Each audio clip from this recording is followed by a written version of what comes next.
Hello, everyone, and welcome back to another player breakdown with myself and Sloth. And this is probably one of the closer deals out of some of the rumors that are coming out. This was recently released by X, saying that the two that could be first to join the club are Wesley Gasova, who we've already done a video on, and the second name there, Fabricio Bruno, with the club hoping to conclude deals soon. What he says there is Bruno is a centre back, 28, plays for Flamengo, played for Brazil this year. So it looks like we've gone to Brazil. We know Tim Steiden's been in Brazil over the past year or so since he's joined West Ham. And it looks like he's been doing the scouting, and now we're going to try and pull the trigger on it. Wesley Gasova, as we mentioned, a player we've already done a breakdown on. So make sure to go check that out if you want to know more about him. But in terms of Fabrizio Bruno, it's someone we're not going to claim to be experts on, but we've looked at the data. We've had a little look around, and it's it looks like a smart buy with low risk, and it could potentially be pretty good rewards from it as well. So just as an overview, as I mentioned there, he is Brazilian, recently got into the Brazil team. I think he played, you went to watch England-Brazil, didn't you, Slough? And he played that day. He's 28, so slightly on the older side as well. He's played for Flamengo since 2022, so for the last few seasons. He predominantly plays as a centre-back in a 4-2-3-1 for Flamengo on the right side, as he's right-footed. And he's about 6'3", 6'4" in height. So, yeah, it's interesting. I mean, he's made 113 appearances for Flamengo now, and they finished fourth and fifth in 2023 and 2022. So they haven't been like the top team in Brazil by any stretch of the imagination, but he has been one of the standout players, which is what the reports are saying anyway. And we wanted to kind of look at the data as well and break down what type of player he would be and why Tim Steiden and co are looking to bring him in this summer. So before we get into the data side stuff, from a visual check, people like the visual checks of players. So what did you make of him when England played Brazil not too long ago at Wembley? He was just very physically strong and dominant. Like, it was a game when obviously Watkins played for England, and I think people were quite critical of his performance. I don't know if that was just because he had a couple of good chances and couldn't quite finish, but I think overall he managed to keep him pretty quiet. I think one of the things that we were discussing before this was that his metrics in the air don't really look that good from the Brazilian league, but I think that's quite deceptive because a lot of the Brazilian forward play is often based on the ground. It's based off running and his athleticism, as opposed to balls into the box and aerial sort of bombardment as such, other than set pieces, of course. So I thought he looked very in control. He looked quite composed on the ball.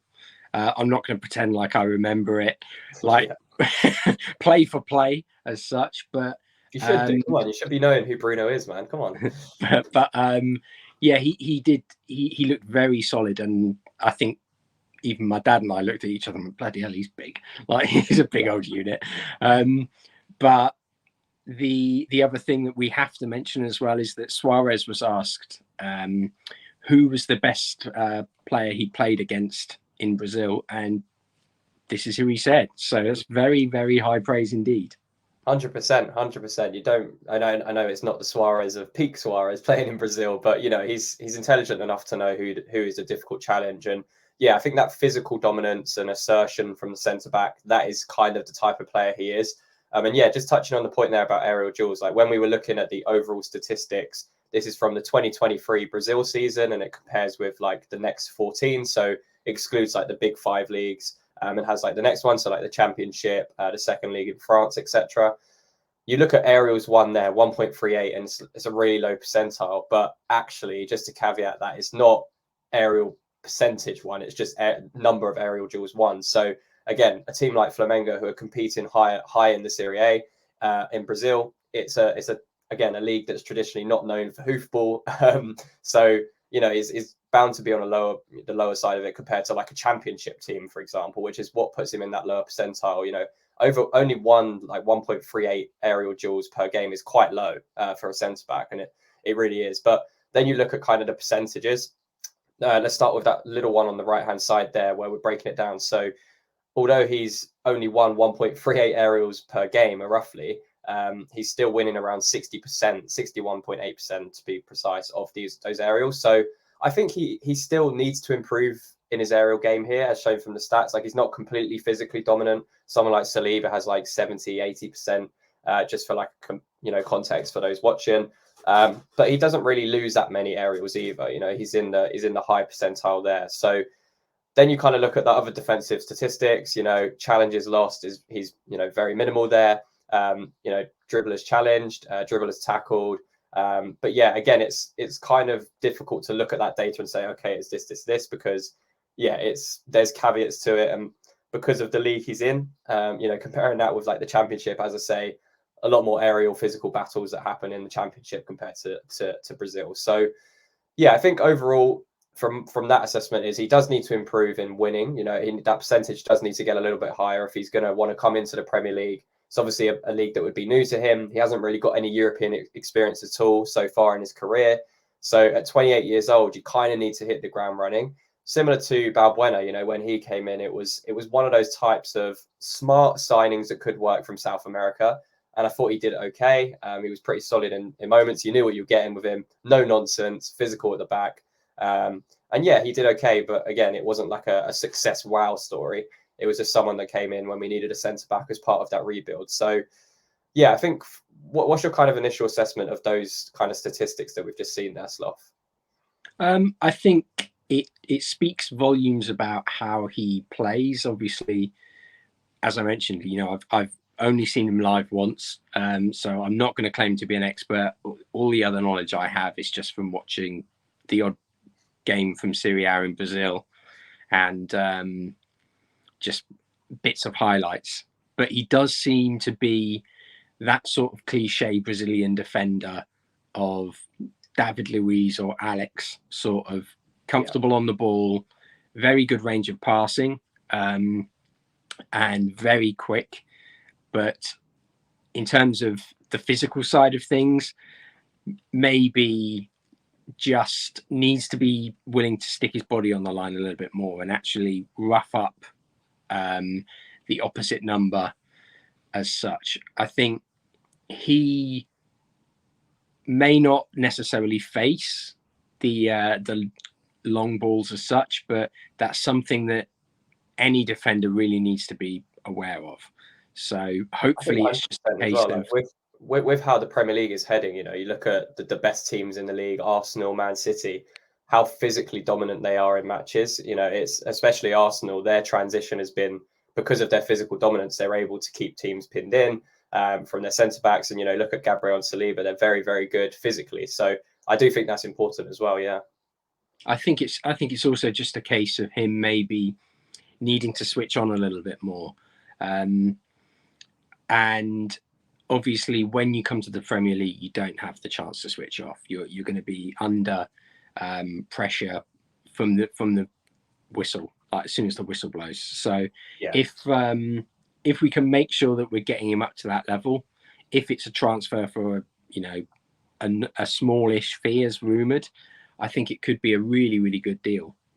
Yeah, no, I completely agree. And I think one thing as well, that under Lopetegui, we want to be a bit more possession based. We want to have a little bit more control from our back line and be able to play out a little bit better than we currently do, because to be honest, it's pretty non-existent over the last season or two in terms of what our centre backs can do, other than maybe a Gerd. Mavropanos has shown glimpses, but you're not trusting Zuma to do that kind of thing where they're playing out from the back and look comfortable on the ball. What we can see from his passing and those kind of statistics is that he's actually pretty high up. So this is his entire passing per 90 statistics. Again, he's in a team that's competing towards the top of the Brazilian league, so you'd expect them to have more possession, etc. But you look at those kind of progressive passing distances and progressive passes. He's someone that does like to play forwards with the ball, and again, he is a centre back, so naturally he's going to want to do that. But he is someone that is comfortable on the ball, which is something our centre backs don't always have.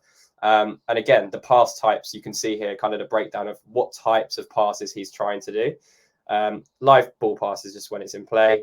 But then you kind of look, he does try and switch it, 1.24 per game. So you think of someone like a Gerd, he'll try and do 1 or 2 switches per game as well. So yeah, I think he's someone that's going to be very comfortable on the ball, which makes adapting to that Lopetegui system and the Premier League a little bit easier. But physically, he's going to have, as you say, he's going to have to be switched on. He's 28, so he's not inexperienced. He can't come in and, he's going to have to come in and kind of hit the ground running, because it's not someone that's, 19, 20 years old who's got time to develop into this, amazing centre back. It's someone that's 28 in their arguably peak. So again, it's going to have to hit the ground running. So overall, Slough, what would you give this? I think there's two judgments here. So what would you give this transfer out of 10 if it came off? It's probably going to be around 10 million. And the second one being, what do you rate our chances of it happening? In terms of rating the transfer, I think for £10 million, it's a pretty good deal. I'd say maybe a 6 or a 7. Yeah. If we get the centre-back who showed up against England, then I think, it could well be something we look back and go, oh, wow, we got ourselves a real steal. But in terms of it happening, I think it's one of those where there are rumours that we've already got medicals done for a couple of these Brazilian players. Apparently, Tim Stuyton, the Brazilian holiday enthusiast, as Twitter has labelled him, is very eager to get at least 1 or 2 Brazilians in quite early. So in terms of it actually happening, well, I could maybe see it. Like, I could maybe see it being one that we get done quickly. And look, if we're hoping to sign Wesley Kosova, then having a fellow countryman here, we've got Paquetá, whether he stays around, but Emerson as well, then hopefully that is a really good thing for him as well. Yeah, no, I completely agree. I think, for 10 million, I think the only thing for me is 28. So in a position where we're rebuilding and restructuring quite a lot, we're going to have to be very picky with how we do it. We need to make sure that we're bringing in younger players as well. But if it's going to be replacing someone like Ogbonna, then that's already a significant reduction in age, and you're getting someone, again, like you say, who could, is from the Brazilian league. And if Wesley Kosova is going to come, then it makes that settling in period a little bit easier. So I would probably give it maybe a 6.5, 7 for a transfer if we were to do it for 10 million. In terms of the likelihood, I would probably put it like as an 8 or 9. I think it's very likely to happen, just because of the age he's at, the attraction of Premier League football, and the fact that Tim Stuyton's had a lot of talks with these players already, and it's as what X was saying, they're pretty close to happening. So stay tuned with that one. Make sure to leave a comment down below of your thoughts on Bruno, whether you think he would be a good addition in the Claret and Blue for the summer ahead. And make sure to leave a like on the video if you enjoyed. Subscribe to the YouTube channel if you are new around here. And Slough, until next time. Come on, you irons.